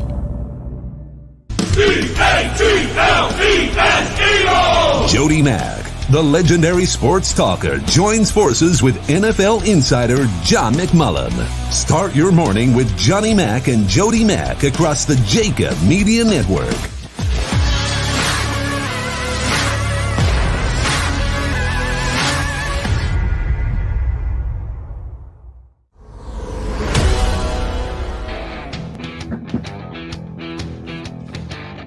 Welcome back here to Birds 365. Mac and Mac guys, John McMullen, Jordan McDonald. We're going to put a bow on this show and on this week, and we got through the entire week, and the plan is for us to be back on Monday. I don't think they're going to fire us, Johnny Mac. I think they're going to have us back for next week, too. Hey, man, I think it's a success. I mean, at that point, I was going to have to give that retirement speech, and now I can hold it off and be back at least for Monday. Hey, we're all day to day, Jody. That's very true in life and in sports, which, by the way, I know your day-to-day activity over the weekend is going to include WrestleMania 37. Do I have that right? I think it's 37. 37. Kind of like the Super Bowls. I lost track. I can't count that high. We're getting too high in the numbers. Over a 2-day period, the WrestleMania has become so big, they can't get it into one day anymore. They've got 2 co-feature matches, one for Saturday and one for Sunday. I actually like the Saturday match better than the Sunday match. The main event, they all talk about main eventing WrestleMania, is supposedly Roman Reigns and Edge and Daniel Bryan in a triple threat match. I would have been cool with Edge and Roman Reigns. I'm not a fan of the triple threat thing. I like one-on-one. Right. Why do you think they did that? Well, yeah, I don't think Edge was, getting enough traction. Big enough to put him over, really? Yeah, and I think they wanted to add Daniel Bryan into it to kind of spruce it up. But yeah, I always believe the biggest card should be one-on-one. That's why I agree with you. I think Saturday, Drew McIntyre, Bobby Lashley, that to me is the true main event over the 2 days. McIntyre is my current favorite wrestler in WWE. I was a Roman Reigns guy for years. I'm such a sucker, though. I like the baby faces. I don't like when they turn guys heels. So Roman, being the head of the table, obnoxious jerk that he is. I think he's done a great job with it. I think he has turned the corner and is a true super. Sometimes you have to do that. Sometimes not everybody's John Cena. Sometimes I was going to say they never did it with Cena. Well, they held tight with him. Cena's different. But well, Jody, see, here's the funny thing, and I know that you know because you're of an age with me. You've been following it long enough. Cena was this hip hop wise guy to start his career with the dangling chains and whatever else. He absolutely could have gone heel if they wanted to go there. They didn't, and he became the flag waving. But it was you know how it is. It's a merchandising thing, and they want to sell. And you're not going to sell guys who are heels as much as they are baby faces because you want to get everything comes down to money. In the case of Roman Reigns, he wasn't getting over to the point they hoped he would. So by turning him heel, so we're going to talk about him as a baby face again, maybe this time next year. Hopefully we last that long. And then I think he'll reach that status where he'll never have to turn again. Okay. It'll be, well, the one way they can do it, at some point, it's got to be he and Rollins again because they were just linked together for too long. They've got to go at it again. And Rollins is actually, in my mind, a better heel than Roman Reigns is. So that's how they could get Roman back to babyface status. What's your take on The Fiend? Well, don't like it. You don't like The Fiend. No. I got to give the nod. I've never liked Alexa Bliss. I always thought she was blatantly overrated, and she's a really weak wrestler, and they've got so many more talented women in the women's division. I just thought that they pushed her so hard, and I didn't think she deserved it. I got to give her credit. She is great as the heel's girlfriend. She is phenomenal at pulling off that angle with her acting and her like. Never a fan, always bad-mouthed her, but she is great playing with The Fiend. And shoot, I actually want to see her and Randy Orton in the ring more than I want to see The Fiend and Randy Orton in the ring. You know, it's interesting. I loved the first Bray Wyatt character. I thought it was so interesting. I thought it was almost like a weird Robert De Niro and Cape Fear type character. I thought it was brilliant with Luke Harper, who unfortunately passed away recently. And Eric Rowan. I thought that group of the Wyatt family was tremendous. I do not like this Fiend character at all, but I love Alexa Bliss. I mean, she's done a phenomenal job with that, and they're pushing Orton very hard for his legacy, and he's done a good job playing off him over these last couple. Anything other specific matches you're looking forward to? We know what the main ones are. I think they're both really good cards. If they had just cut it down, could they have made one phenomenal WrestleMania card? I guess you can make that argument. Any specific match other than the I'm just thrilled to see fans back. It's going to be 25,000 both nights supposedly. We'll see how that looks, but first time fans will be back since the start of the pandemic. I'm thrilled to see that. I also think Kevin Owens and Sami Zayn is going to steal the show. Those guys have been friends since they grew up in Montreal together. They came up. They've been wrestling each other for years. They just know each other. They're both great workers. I think it's going to steal the show. You talk about not liking the character, The Fiend. So annoying, Sami Zayn. He is easily the most annoying wrestler. Love it. Conspiracy theorist. That is so topical. If I want to watch that, I'll watch cable news. I don't need conspiracy theories for my WWE men's. He's even dressing up like Shea Guerra. It's just phenomenal. I think he does. The only match that I have less interest in than that one is, and I guarantee you, and I will put it on the DVR. I'm actually on the air when it's going to be on, so I can't watch it live, so I'll watch it later. The only one I have less interest in, I used to be a huge Miz fan. And I really like his show now, his real life show with his wife. I think they produced the hell out of that, and I think he's cool. I think she's actually the star of the show, but I think Miz is very good at it. But him as a wrestler, I have no use for Morrison, his partner, and they had no right to elevate Damian Priest from NXT. I thought he was about the 12th best wrestler on their roster when they decided to bump him up. And do we really need Bad Bunny in a WrestleMania match? He's a big deal. I know he's a big deal in music, but does that make him a big deal in wrestling? No. Come on. What are we talking about here? You know how it goes. They have Logan Paul involved. I don't even know who these people are. If you're, we got to know. We're on YouTube, so we got to know. TikTok. Bad Bunny is evidently a big deal. I don't like it, but it's part of WrestleMania. Bring in celebrities. I think, to us, Jody, at least Gronk pulled it off because Gronk could fake it. He could actually look like a wrestler. Yeah. Bad Bunny, not happening. I agree with you. It's not my cup of tea, but I understand why they do it. I don't like it. We should have a good women's match, though, with Bianca Belair. She's winning me over pretty quickly. I've always liked Sasha Banks. I think her whole act and shtick is great. So I actually think the women's match can be one of the best matches we get. All right, so we know Johnny Mac's going to be in front of the TV watching WrestleMania. I'll get enough of it. Are you ready to go next Monday, brother? I'll be here. I don't know if I'm ready to go day to day, baby, but I'll be here. He'll be here. I'll be here. We hope you'll be here. Hop aboard with us, whether you're watching the YouTube channel or punching us up via phillyvoice.com.